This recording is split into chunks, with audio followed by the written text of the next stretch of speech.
Welcome to my Film Frenzy channel. Today we have the movie Blade. I'll start with how the legend of a man who lives between worlds and hunts night creatures originated. This story was born from a terrifying event. Shortly before the birth of a child, a young woman was attacked by a vampire, and she died, leaving a descendant who was initially considered cursed. The boy grew up in a special way. Human will and vampire power were mixed in him. He had strength, speed and regeneration, but retained the ability to walk in daylight. That is, he was a day walker. He was taken under the care of a man who became his father and teacher, hardened his body and mind, taught him how to use weapons and knowledge about enemies. This mentor enlightened him about the nature of vampires, their various clans, and how stealthily and cruelly they live among humans. The introduction should make it clear to the viewer who the main character is and why his mission is so personal. It's not just hunting for other people's lives. It's revenge and an attempt to protect humanity from what once took his family away from him. The main part tells about how the grown-up hero became a loner, step by step destroying the networks of vampires in the city. He acted like a surgical instrument, to silently infiltrate the nightlife, find lairs, kill without hesitation, and gather information about larger threats. He has an arsenal: edged weapons, silver blades, special cartridges, devices for detecting vampires, and has the ability to infiltrate parties where greed and recklessness attracted victims. The story moves on to how a young and ambitious vampire named Deacon Frost appears on his way. Frost is not an old and cunning aristocrat, but an energetic and progressive leader who does not want to vegetate in the shadows. He dreams of power, of changing the balance of power between vampires and humans in his favor. Frost's appearance changes the map of the confrontation. He gathers supporters around him, destroying old traditions and promising to change the rules of the game. The hero follows him, noticing that Frost has a much bigger plan than a simple war for territory. Following this, the narrative introduces the viewer to a woman who suddenly becomes an important figure in history, a doctor or blood researcher, whose specialty helps to understand the nature of vampires. Her fate is intertwined with the fate of the hero. First, she becomes a witness to the attack, then almost a victim, and finally an ally. Together, they provide each other with support.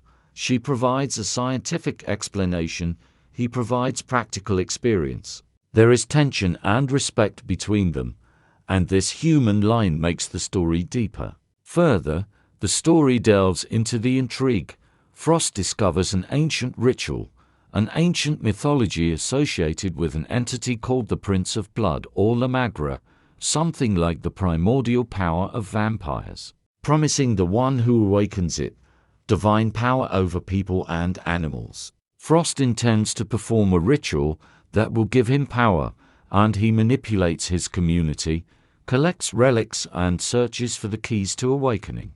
The hero and his mentor begin an investigation that takes them to the darkest corners of the vampire world: closed clubs, blood trading laboratories, meetings of the old aristocracy, where laws and prohibitions are masked. During the investigation, clashes occur. Frost's mercenaries and guards ambush the hero.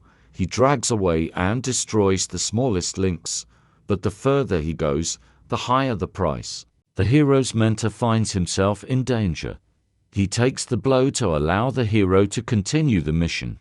The emotional tension grows when the mentor is captured or dies. This twist makes the hunt even more personal and gives the story a tragic note. The hero is going through grief, but does not give up.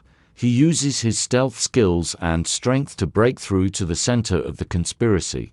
At the same time, the doctor makes discoveries that explain the nature of the ritual. The ritual requires blood, ancient symbols, and the resurrection of an archetype that lives by blood with vampires. If the ritual succeeds, Frost will not only gain supernatural powers, but will also be able to impose a new hierarchy, which threatens humanity with death. The escalating scenes of preparation for the finale show Frost and his followers taking over a specific place, a cult temple or an abandoned building, where the ritual will take place. The hero collects information, finds allies among people who are also tired of the night terror, and together they prepare an assault. The interweaving of quiet moments into the narrative, memories of the hero's childhood, conversations about humanity, scenes of vulnerability, helps to keep in touch with the audience and shows that behind the harsh appearance of the hunter, there is a man who has lost his family and is looking for meaning. Finally, the climax comes. The storming of Frost's lair turns into a series of dramatic clashes. The hero makes his way inside, encounters bodyguards, traps, and betrayal inside the vampire circle. Important episodes include the rescue of captives, the destruction of altars, and confrontation with those involved in the ritual. Frost, as the ritual progresses, transforms himself. He acquires new power, becomes stronger and more dangerous. And their last fight is not just an exchange of blows, but a clash of ideologies, the desire for absolute power against the will to protect people. This battle is accompanied by physical and psychological challenges. The hero applies all the skills and everything he has been taught to circumvent Frost's advantages, using the wits and weaknesses of the ritual. At a crucial moment, the Doctor provides a key detail that allows Frost to disrupt the ritual or deprive him of his source of power, and this becomes a turning point.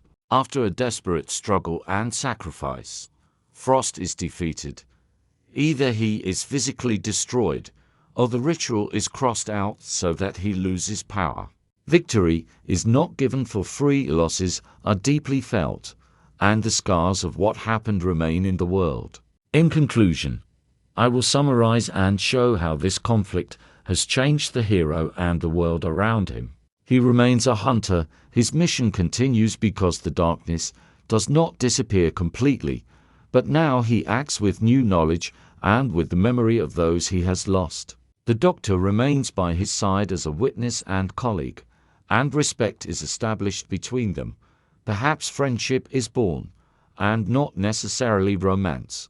The narrative concludes with the idea that the struggle between good and evil does not always have clear boundaries, that human valor and humanity are what makes the hero real among monsters.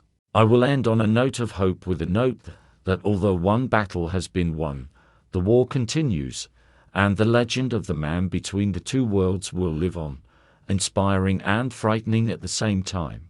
The final words lead the viewer to reflect on the cost of struggle, personal sacrifice, and what it means to be a defender in a world where darkness disguises itself as civilization. Thanks for attention. Wait for the sequel to this cult film.